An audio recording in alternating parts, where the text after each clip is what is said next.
Master minds commerce చదవాలనుకునే 10th inter విద్యార్థుల తొలి ఎంపిక. మీ శత్రువులు ఎక్కడ మీ జిల్లాలో ఉంటారు ఎక్కువ మీకు? ఎందుకంటే కోమటిరెడ్డి వెంకరెడ్డి వర్సెస్ గుత్తా అంటుంటారు ఇప్పుడు. నాకు ఆయనకు వర్సెస్ లేదు, వ్యతిరేకత లేదు. ఓన్లీ 99లో నేను ఎంపీని, టీడీపీ, ఆయన కాంగ్రెస్ ఎమ్మెల్యే నా పార్లమెంట్ నియోజకవర్గంలో.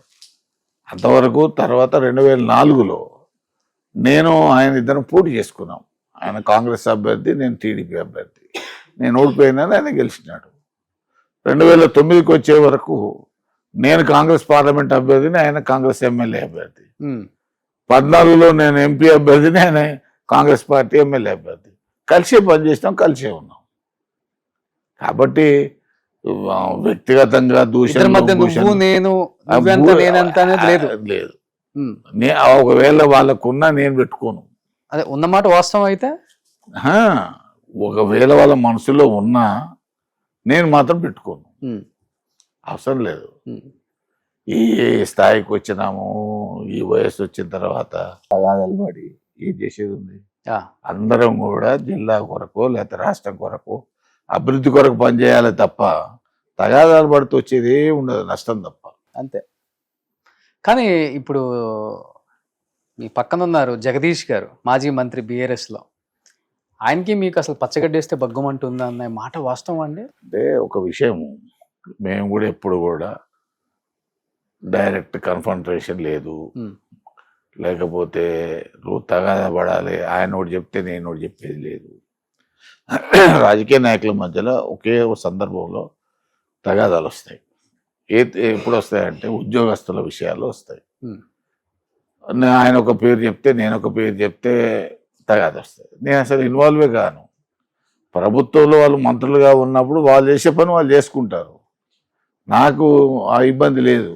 ఏ అధికారి వచ్చినా వాళ్ళతో పని చేపిస్తాను. ఓకే. ఎవరైనా వినని ఎడమెంట్గా ఉంటే దానికి ఎట్లా జవాబు చెప్పాలో చెప్తాను, అంతవరకే తప్ప నేను ఎవరితోని కూడా. ఆయన కూడా వీళ్ళందరికీ కొంతమంది కొత్త వాళ్ళకి ఏముంటుందంటే, మేమంతా సీనియర్లం అయిపోయి ఉన్నాము, వీళ్ళు ఇంకా అధికారంలో ఉంటే ఇంకా మాకేం ఇబ్బందులు వస్తాయని వాళ్ళు భ్రమలు అవి. ఓకే, విన్నారా? ఎవరికి ఆ భ్రమలు ఉండాల్సిన అవసరం లేదు. ఎవరి అదృష్టం ఉంటే వాళ్ళకి అవకాశం వస్తుంది. అవి వచ్చిన అవకాశాన్ని సద్వినియోగం చేసుకోవడం వాళ్ళ చేతుల్లో ఉంటుంది. అది నాదైనా కావచ్చు, వాళ్ళదైనా కావచ్చు, ఇంకోదైనా కావచ్చు. అది మీరు చెప్పిన మాట వాస్తవమే. సీనియర్లు కాబట్టి కొంచెం మాట ఎక్కువ నడుస్తుంది, కార్యకర్తలు ఎక్కువ వాళ్ళ వైపు ఉంటుంటారు. సో అదే అది అది అది ఎక్కడైనా. ఇప్పుడు మీరే చెప్పారు, మేము ఎన్నేళ్ల నుంచి మేము రాజకీయాల్లో ఉన్నాము, వాళ్ళు మా 10 ఏళ్ల కిందనే వచ్చారు. అంతకుముందు ఉద్యమంలో పనిచేసినా ఏది చేసినా అది ఉద్యమం రాజకీయంగా గుర్తించలేము. ఉద్యమము ఒక కాజు మీద జరుగుతుంది. ఓకే. రాజకీయాలు అనేటువంటిది వేరు, ఉద్యమం అనేది వేరు. ఓకే. రాజకీయాలు అనేటువంటిది సిద్ధాంతాల మీదనో లేకపోతే అక్కడున్న పరిస్థితులను బట్టో అందరినీ రాజకీయ పార్టీలు క్యారీ చేయడము, ఇవన్నీ రాజకీయ పార్టీల ప్రధాన చేయాల్సిన పని. ఓకే. విన్నారా? సో గుత్తా సుఖేందర్ రెడ్డి గారు, మీరు బీఆర్ఎస్ కండవ కప్పుకోకపోయినా పార్టీ మీ మీద నమ్మకంతో రెండోసారి కూడా మండల్ చైర్మన్ చేసింది. కేసీఆర్ గారు గంతని చెప్పుకోవచ్చు కూడా. బట్ నాకు ఈ గవర్నమెంట్ వచ్చిన దగ్గర నుంచి కూడా అధికార పార్టీ రేవంత్ రెడ్డితో ఎక్కువ సమావేశాల్లో పాల్గొన్న ఫొటోస్, వీడియోస్ నాకు కనిపించాయి. కానీ ఒక్కసారి కూడా కేసీఆర్ చెంతన చేరి ఎలా ఉన్నారు అని అడిగిన ఒక ఫోటో కూడా బయటికి రాలేదు. ఇంతవరకు కలవలేదు, కలవటానికి ఇష్టపడలేదు. ఏముందిలే, ఓడిపోయిన పార్టీ, మనకు పదవి ఉంది అన్న దూరంతోనే ప్రవర్తిస్తున్నారనే మాట అది సరైనది కాదు. పార్టీ ఓడిపోయిన తర్వాత ఆయన ఫామ్ హౌస్లో ఉన్న చాలా సందర్భాల్లో కలిసాము. ఆయన కాల్ ఫ్రాక్చర్ అయినప్పుడు కూడా హాస్పిటల్లో కలిసాము, నందినగర్ ఇంట్లో కూడా కలిసాము. ఇట్లా చాలా సందర్భాల్లో కలిసే ఉన్నాం. ఎప్పుడైతే ఈ డిఫెక్షన్స్, ఇవి యాక్షన్స్, రియాక్షన్స్ వచ్చినాయో అప్పుడు ఇప్పుడు నన్ను ఒక ఆయనను డిస్క్వాలిఫై చేసి నోటీస్ ఇవ్వమని చెప్పారనుకోండి, ఎగ్జాంపుల్.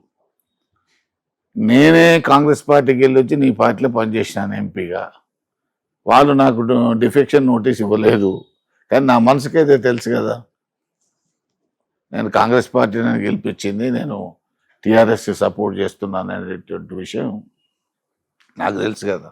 అటువంటిప్పుడు నేను ఇంకొకరికి యాంటీ డిఫెక్షన్ కింద నోటీస్ ఇవ్వాలన్నప్పుడు ఉమ్, ఎట్లా శాసనసభలో నడుస్తున్నది, వాళ్ళకి ఏ తీర్పు వస్తే ఇక్కడ కూడా అదే తీర్పు వస్తుంది, నేను స్వతహాగా ఎందుకు దాంట్లో అనేటువంటి సెల్ఫ్ కాన్షియస్నెస్ ఉమ్, నా మనసు అంగీకరించలేదు దానికి. ఓకే. దానివల్ల కొంత భేదాభిప్రాయాలు తప్ప కేసీఆర్తో ఎప్పుడు భేదాభిప్రాయాలు లేవు. ఉమ్. విన్నారా?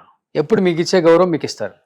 ఆయన పాపం ఎందుకనాలి, ఆయన రెస్పెక్ట్ ఇచ్చేది, దాంట్లో ప్రేమతో చూసేది, దాంట్లో ఏం అనుమానాలు లేదు. ఉమ్, ఇప్పుడు ఏమవుతుందంటే అక్కడ ఆంధ్రప్రదేశ్ చూసినా, అక్కడ మహారాష్ట్రలో చూసినా, ఇక్కడ తమిళనాడులో చూసినా, ఇక్కడ తెలంగాణలో బీఆర్ఎస్ పార్టీని చూసినా సెకండ్ గ్రేడ్ లీడర్షిప్ ఫ్యామిలీలో. ఇప్పుడు ఇవన్నీ కుటుంబ రీజనల్ ఆధిపత్యం. ఇవన్నీ పేరుకే రీజనల్ పార్టీస్ కానీ యాక్చువల్లీ ఇవి ఫ్యామిలీ పార్టీస్. ఉమ్, విన్నారా? కుటుంబ పార్టీలు. ఈ కుటుంబ పార్టీలు ఎవరిది ఉంటుందండి? వారసత్వమే వాళ్ళ ఉంటుంది. సత్వం ఉంటుంది. అవును. కాబట్టి దాంట్లో వాళ్ళది కేసీఆర్కు ఉన్నటువంటి ఆలోచన విధానం కేటీఆర్కు ఉండకపోవచ్చు, కవితకు ఉండకపోవచ్చు, ఇంకోరికి ఉండకపోవచ్చు, ఇంకోరికి ఇప్పుడు ఉండకపోవచ్చు. కేసీఆర్ వారసుడు అంటే ఎవరని చెప్తారు? కవిత, కేటీఆర్, హరీష్ రావా? నేను ఎవ్వరని నేను చెప్పాను, అది పార్టీ అదే ఇంత పెద్ద చెప్పాల్సిందే. సీనియర్ నాయకుడు మీరు చెప్పకపోతే ఎవరు చెప్తారు? ఒకటి జనరల్ గా తండ్రి తర్వాత కొడుకే వస్తారు, దాంట్లో ఏమో అనుమానం ఏమో. కూతుళ్ళు రాకూడదని ఏమన్నా రాజ్యాంగంలో రాసిందా అండి? రాశి ఏది ఉండదు, రాశి కానీ జరుగుతున్న పరిణామాలు ఆ, జరుగుతున్న పరిణామాలు. ఆమె ఎంపీగా ఇప్పుడు చేశారు, ఎమ్మెల్సీకి వచ్చారు. అందుకనే మీరు తమిళనాడులో చూడండి, కరుణానిధికి పెద్ద కొడుకున్నాడు, ఉమ్, కాలేకపోయినాడు, దాంట్లో స్టాలిన్ వచ్చాడు, కనుమూలి కూడా ఉంది కదా, ఆమె ఎంపీగానే ఉంచినారు ఆమెను. ఏమో ఈసారి వస్తుంది ఏమో చూడాలి. కానీ స్టాలిన్ ఏం చేశాడు, కొడుకుని తీసుకొచ్చాడు, ఉమ్, అక్కడ డిప్యూటీ చీఫ్ మినిస్టర్ కూడా చేశాడు కొడుకును. కాబట్టి ఇది వారసత్వం అనేటువంటిది నైతికంగా జరిగేటువంటి విషయం, దాంట్లో మనం అవునన్నా కాదన్నా వాస్తవాలు వాస్తవాలే. ఓకే. సో 9 సంవత్సరాలు కేసీఆర్ని చూశారు, ఒక 1.5 year నుంచి మీ బ్రదర్ రేవంత్ రెడ్డి గారిని కూడా చూస్తున్నారు. కాబట్టి ఇద్దరి మధ్య వ్యత్యాసం అంటే ఏం చెప్తారు యాజ్ ఎ సీనియర్ నాయకులుగా? భాషా విధానంలో ఇద్దరు ఒకటే. ఓకే. విన్నారా? ఉమ్, పరిపాలనా విధానంలో ఆయన అనుభవజ్ఞుడు, ఈయన కొత్తగా వచ్చింది కాబట్టి ఉమ్, అనుభవాలను నేర్చుకుంటున్నాడు. ఉమ్, అది రీజనల్ పార్టీకి ఏకఛత్రాధిపత్యం ఉంటుంది, ఉమ్, ఇది ప్రజాస్వామ్య పార్టీ, మోర్ డెమోక్రసీ ఉంటుంది దీంట్లో. Um, that is the major difference రెండు పార్టీల మధ్యలో. ఓకే. కాబట్టి ఇంత ప్రజాస్వామ్యం ఉన్నటువంటి కాంగ్రెస్ పార్టీలో లీడ్ చేసి ప్రభుత్వాన్ని నడపడం అంటే కత్తిమీది సాము లాంటిది. ఓకే. సో దాన్ని ఓవర్కమ్ చేసుకొని వచ్చారంటారు అంతే కదా, రేవంత్ రెడ్డి గారు. అంతే కదా. ఓకే. చాలా కష్టం, ఇంత పెద్ద సీనియర్ నాయకులు ఉండగా ఆయన లీడ్ తీసుకొని నడపటం, అది ఇప్పుడు దాకా కంటిన్యూగా ఎంతమంది సీఎం మారుతున్నారని వార్తలు వస్తున్నప్పుడు కూడా అన్ని తుడిపి పక్కన పెట్టేసి ద వన్ అండ్ ఓన్లీ అని స్ట్రాంగ్గా నిలబడ్డారు. ఇప్పుడు కాంగ్రెస్ పార్టీలో వెనకట్లాగా లేదండి, ఎక్కడ ముఖ్యమంత్రులు మార్చేటువంటి అవకాశం కాంగ్రెస్ పార్టీ చాలా 10 సంవత్సరాలుగా ఎప్పుడు చేయట్లేదు.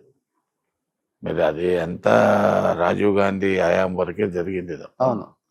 తర్వాత ఇప్పుడు 89లో జరిగింది, విన్నారా? తర్వాత మళ్ళీ మీకు ఎప్పుడు కూడా ఏ రాష్ట్రాల్లో కూడా ముఖ్యమంత్రులను ఎప్పుడు పడితే అప్పుడు మార్చేటువంటి సంస్కృతి కాంగ్రెస్ పార్టీ కూడా ఇప్పుడు లేదు. వాస్తవం అది. ఎలా ఎదురుపడ్డప్పుడు ఎలా మిమ్మల్ని అన్నానే సంబోధిస్తారు, మీరు తమ్ముడు అంటారా లేకపోతే పేర్లతో? ఏమన్నా సీఎం గారే అంటారు, సీఎం గారు అంటారు. బిఫోర్ సీఎం అవ్వకముందు అప్పుడు కూడా రేవంత్ ఏదైనా సందర్భం అంతా ఫంక్షన్స్లో దాంట్లో దీంట్లో కలిసినప్పుడు ఆయన నన్ను అన్నానే అంటాడు, నేను తమ్ముళ్ళగానే చూస్తాను. ఓకే. ఇప్పుడు ఆయన ముఖ్యమంత్రి కాబట్టి ముఖ్యమంత్రిగా చూస్తాను. కాదు, ఏంటి మంత్రి పదవి ఏమన్నా ఆశిస్తున్నారా? లేదు, నాకు ఆలోచన లేదు అసలుకి ఏమాత్రం. ఉన్న దాంట్లో సంతృప్తికరంగా నలుగురితో మాటలు పడకుండా మనం జరుపుకోవడమే ప్రధానమైనటువంటి అంశం. ఓకే. విన్నారా?